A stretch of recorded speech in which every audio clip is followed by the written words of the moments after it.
जादुई face cream का पेड़।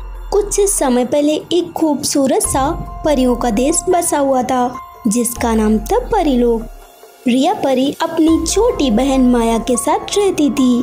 माया परी बचपन से ही बहुत ही काली थी और अब तक उसने हजारों फेस क्रीम लगाए पर उसका उस पर कोई भी असर नहीं हुआ, जिस कारण वह अभी भी काली थी और उसे बाहर जाने में भी बहुत ही शर्म आती थी क्योंकि उसका सभी मजाक बनाते थे।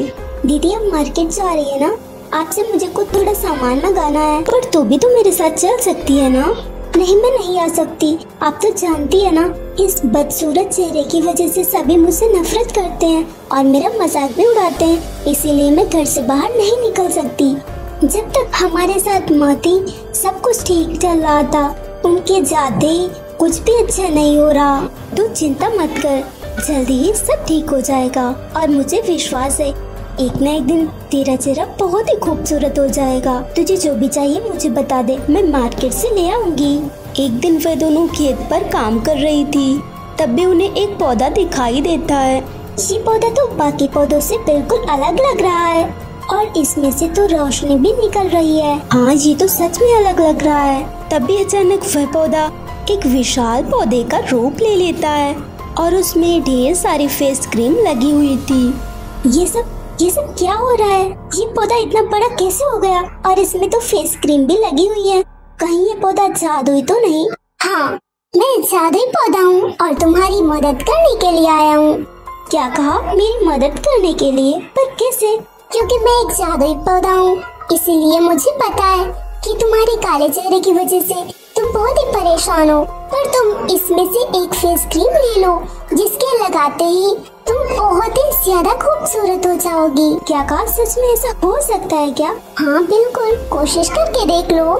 फिर माया परी जैसे ही उस फेस क्रीम को अपने चेहरे पर लगाती है तो उसका चेहरा बहुत ही खूबसूरत हो जाता है।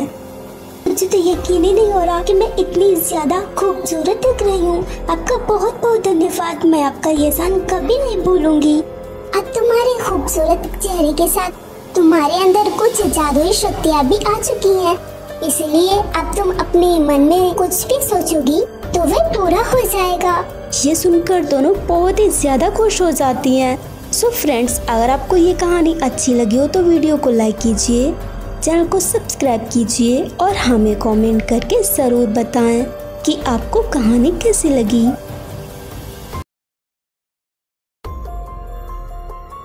परीलोक में अंगूर की खेती।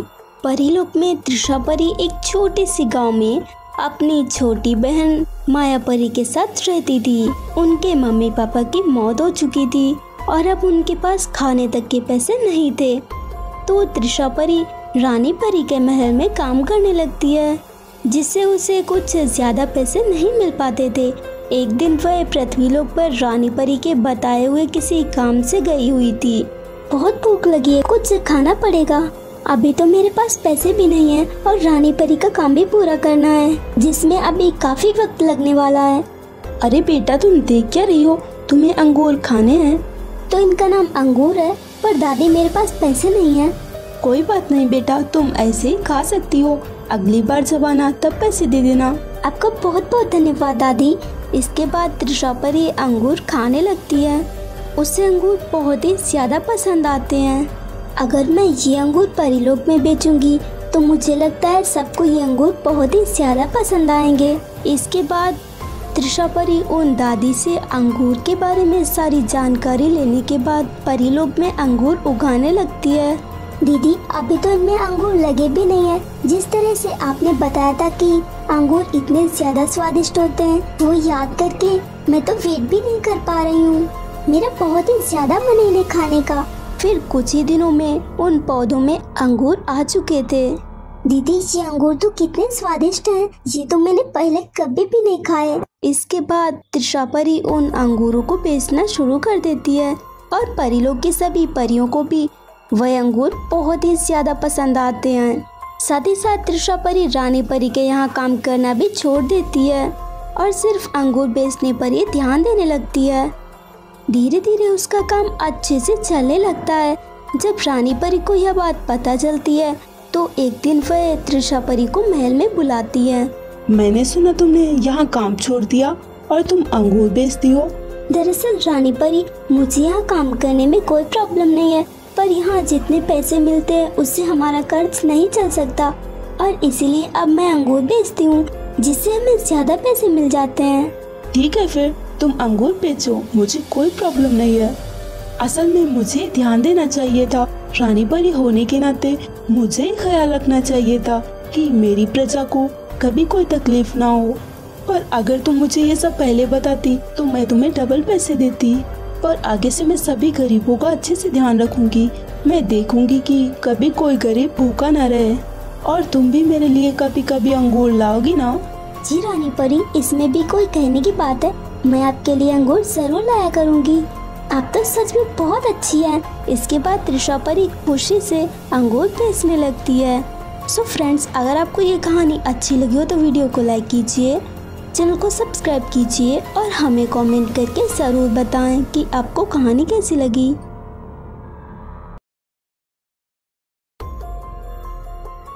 सिंड्रेला परी की जादुई बेटियां। सिंड्रेला परी अकेली रहती थी क्योंकि उसका कोई भी नहीं था और वह बहुत ही गरीब थी। उसकी माँ की मौत हो चुकी थी, जो कि पहले रानी परी के महल में काम किया करती थी। उनकी मौत के बाद से सिंड्रेला परी रानी परी के महल में काम करने के लिए जाया करती थी। रानी परी, सारा काम खत्म हो गया है, तो मैं घर जा सकती हूँ ना? रुको एक मिनट, दरअसल मैं किसी काम से बाहर जा रही हूँ, तो मुझे लौटने में कुछ दिनों का समय लगेगा। इसीलिए तुम मेरी बेटी को लेकर जाओ और उसका अच्छे से ख्याल रखना, क्योंकि मैं तुम पर विश्वास करती हूँ। इसीलिए मैंने अपनी बेटी को तुम्हें सौंपा है, क्योंकि तुम्हारी माँ भी बहुत अच्छे से काम किया करती थी और उन्होंने कभी कोई बेईमानी नहीं की। जैसे उन्होंने मेरा भरोसा कभी नहीं तोड़ा, वैसे भी मुझे उम्मीद है कि तुम भी मेरा भरोसा कभी नहीं तोड़ोगी और इसका अच्छे से ख्याल रखना। जी रानी परी, आप चिंता मत कीजिए, मैं प्रिया परी का ख्याल अच्छे से ही रखूंगी। आप निश्चिंत होकर जाइए। प्रिया बेटी, बोलो तुम क्या खाना पसंद करोगी?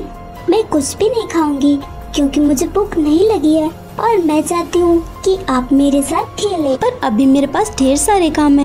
तब तक तुम खेलो, मैं सारे काम खत्म करके फिर तुम्हारे साथ खेलूंगी। नहीं, अभी आपको मेरे साथ खेलना ही होगा। पर मैंने कहा ना, अभी मेरे पास ढेर सारे काम है।